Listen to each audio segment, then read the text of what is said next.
Hello दोस्तों, नमस्कार। Help India में आपका स्वागत है दोस्तों। तो आज मैं फिर एक नए वीडियो के साथ में दोस्तों आज हम बात करेंगे कि बैंक और एनबीएफसी कंपनी अगर आपको हमारे अकॉर्डिंग चलना है तो आपको लोन को 25% में सेटलमेंट करवाएंगे। कैसे करवाना है तो दोस्तों आज इस वीडियो में बने रहेंगे। मैं पूरे प्रोसेस के बताऊंगा कि कैसे सेटलमेंट होता है, लोन का सेटलमेंट कैसे होता है और कौन सी धारा कौन सी लगती है, धारा क्या होती है 406 420 जो ये धारा बोलते हैं, तो उसके बारे में बताएंगे दोस्तों। वीडियो में बने रहिएगा।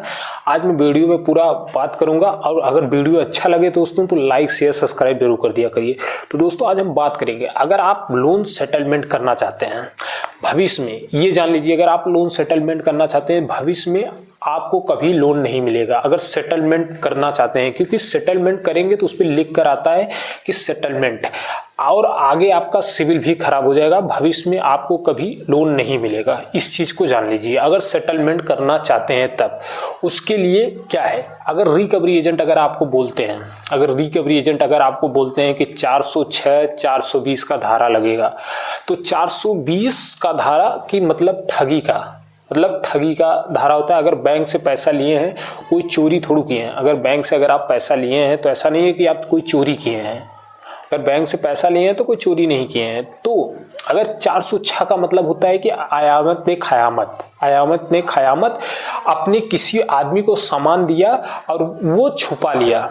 अगर आपने किसी आदमी को सामान दिया, वो छुपा लिया या बेच दिया, तो ये रिकवरी एजेंट आते हैं, आपको परेशान करते हैं, आपको धमकाएंगे, डरवाएंगे। वो किस लिए धमकाते हैं ये जान लीजिए। अगर वो धमकाते हैं तो इसलिए धमकाते हैं क्योंकि आपसे पैसा वसूलने के लिए। वो सोचते हैं अगर मैं डरवाऊंगा तो सामने वो पैसा लाके देगा। तो हमारा मानना है अगर जब कोई रिकवरी एजेंट आपको धमकाता है, डरवाता है, परेशान करता है, तो उससे 3-4 चीजें मांगिए, क्योंकि ये सबके पास होती नहीं है। 99% पास तो होता ही नहीं है, 1-2% के पास होगा। जो होगा कि नहीं होगा वो भी कोई आशंका, क्योंकि उसे I card, identity card, home visit letter, DRA का लाइसेंस, ये सब मांगे। क्योंकि डीआरए का लाइसेंस सबको नहीं मिलता है, ये रिकवरी एजेंट उन्हीं को मिलता है जो ट्रेनिंग करके आते हैं, जिसकी 100 घंटे की ट्रेनिंग होती है। उसके बाद उनको सिखाया जाता है कि इस तरह कस्टमर को डील करना है, कस्टमर से कैसे बात करना है, क्या करना है, तो इनको सिखाया जाता है। ये नहीं कि किसी को भी दे दें उठा के। तो ये तो हमें लगता है 99% के पास तो होता ही नहीं है, 1-2 ऐसे जो होंगे जिनके पास होगा।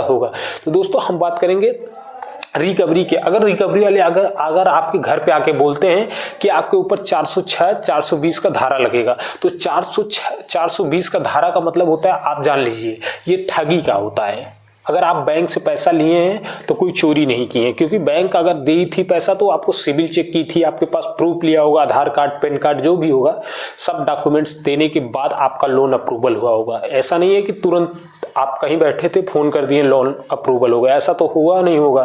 तो लोन देने के लिए तो वो चोरी में थोड़ी आएगा, आपने सबको बताया है, इसलिए वो डरवाते हैं।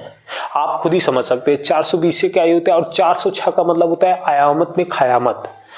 आपने किसी को सामान दिया और वो छुपा दिया या किसी को बेच दिया, उसको बोलते हैं। और रिकवरी आते हैं, ये आपको परेशान करने लगते हैं। तो क्या है, तो इनसे डरे घबराए मत। अगर रिकवरी एजेंटों से डरे घबराए मत, क्योंकि इसलिए डरवाते हैं कि डरवाएंगे तभी आप पैसा देंगे। आप ये तो जानते हैं कि अगर ये डरवाएंगे आपको तभी तो आप इनका पैसा देंगे।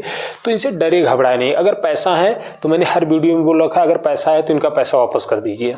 अगर पैसा है तो पैसा वापस कर दीजिए, अगर नहीं है तो उस कंडीशन में कोई कुछ नहीं कर सकता है, कोई कुछ नहीं कर सकता। अगर आपके पास पैसे हैं तो इनका पैसा वापस कर दीजिए, ईमानदारी से इनका पैसा वापस। अगर नहीं है तो उस कंडीशन में कुछ हो सकता है। तो दोस्तों इनसे डरे घबराए नहीं।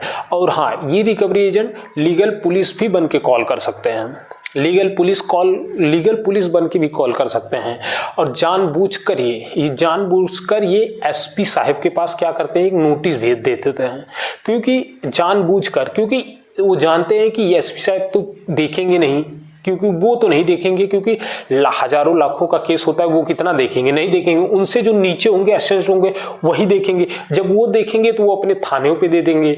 दर का थाना होगा, जिस जिले में जिस पोस्ट में आप हैं उस पोस्ट का जो थाना होगा, वहां पे थाने पे दे देंगे। आपके गांव के पास जो भी थाना होगा वहां पे दे देंगे। फिर थाने में आ जाएगा, थाने में आएंगे के बाद दरोगा जो होते हैं वो आपसे बात करना शुरू कर दें। तो ये सब फॉरवर्ड कर देते हैं, ये सब 420 लगा देते हैं, थाने में फॉरवर्ड कर देंगे। उसके साथ होता कुछ नहीं है, क्योंकि ये डरवाते हैं, घबराते हैं, परेशान करते हैं ताकि आप पैसा कहीं ना कहीं से अर्जेंट करके कहीं भी से ला के दे दो।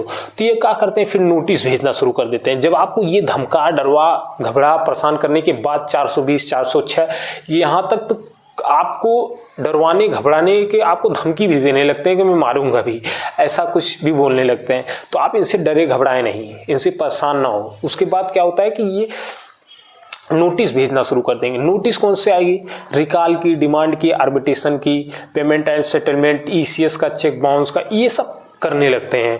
देखिए ये सब करेंगे तो आप नोटिसों का जवाब दीजिए। नोटिसों पे किसी एक्सपर्ट एडवोकेट से आपके गांव या कहीं भी आपके पास में हो तो उनसे मिलकर आप नोटिस का जवाब बनवाइए। नोटिस का जवाब बना के आप बैंक को ईमेल करिए। तो नोटिसों का जवाब दीजिए, ये नहीं कि आप उनको नोटिसों का जवाब नहीं, नोटिसों का जवाब आप पेपर वर्क से मजबूत रहिए। पेपर वर्क से मजबूत रहेंगे तो आपके पास पैसा नहीं है तो ठीक है, पैसा नहीं है तो कोई बात नहीं, लेकिन आप पेपर वर्क से मजबूत रहिए। और कोई भी जैसे केस हो जाता है ईसीएस का, चेक बाउंस का, तो ये सब सेम डे में बेल हो जाती है। तो घबराना नहीं है। बहुत से लोग घबरा जाते हैं कि सर हमारे ऊपर केस हो गया, अब क्या होगा, नोटिस आ गई है, हम नहीं बचेंगे। ऐसा कुछ नहीं होता है, डरे घबराए नहीं है। अनसिक्योर लोन में तो बिल्कुल ना डरे घबराए ना, क्योंकि वो आपको सिविल पे दिए हैं, उसमें कोई गारंटर नहीं है, तो डरे घबराए नहीं, आप परेशान ना हो। हाँ, पेपर वर्क से आप मजबूत रहिए, ये नहीं कि हम पेपर वर्क से भी मजबूत नहीं। आपका जो नोटिस आ रहा है नोटिस से जवाब दीजिए, ये सब सेटलमेंट ही होगा। लास्ट में आप जब पेपर वर्क देंगे, आपका सब पेपर वर्क से मजबूत रहेंगे, आपने हर नोटिसों का जवाब दिया है, तो लास्ट में क्या होता है, लोक अदालत से नोटिस आती है। लोक अदालत मतलब वहाँ पे समझौता होगा। समझौता होगा तो आप वहाँ जाके समझौता कर सकते हैं। अगर आपके पास पैसा रहेगा तो आप समझौता कर सकते हैं, वहाँ पे कोई डरने वाली बात नहीं है, ठीक।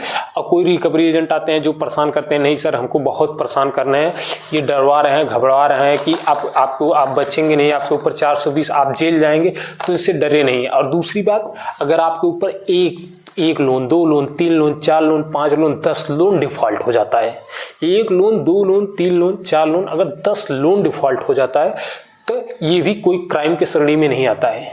आपके हाथ से अगर 1 लोन, 2 लोन, 10 लोन डिफॉल्ट हो जाता है तो ये भी कोई क्राइम के श्रेणी में नहीं आता है। और हमारे देश में सबसे बड़ी डेमोक्रेसी है, सबसे बड़ा लोकतंत्र है। यहाँ ऐसा कुछ नहीं है कि आप लोन ले लिए तो कोई क्राइम कर दिए हैं। तो डरे घबराए नहीं, इनसे परेशान ना हो।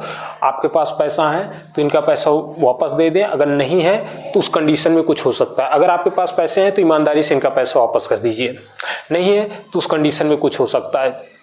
तो दोस्तों ये हम एक सबसे बड़ी डेमोक्रेसी, सबसे बड़ा लोकतंत्र में जीते हैं, तो यहाँ पे डरने घबराने की जरूरत नहीं है। रिकवरी एजेंट जो बोलते हैं, परेशान करते हैं, आपको हरासमेंट करते हैं, तो इनसे बचने के लिए आप इनसे आई कार्ड मांगिए। अगर आपके साथ जबरदस्ती करते हैं तो इनका 100 नंबर बुला के आप वहीं पे कंप्लेन करवा सकते हैं। और आरबीआई की गाइड्सलाइन है, आरबीआई की गाइड्सलाइन अगर ये नहीं फॉलो करते हैं तब, और आप इस साइबर क्राइम पे जाके भी इनका कंप्लेन कर सकते हैं। ये आरबीआई की गाइड्सलाइन है। तो मैंने एक वीडियो बना रखा है, आप देख सकते हैं कि कहाँ पे इनका कंप्लेन करना है।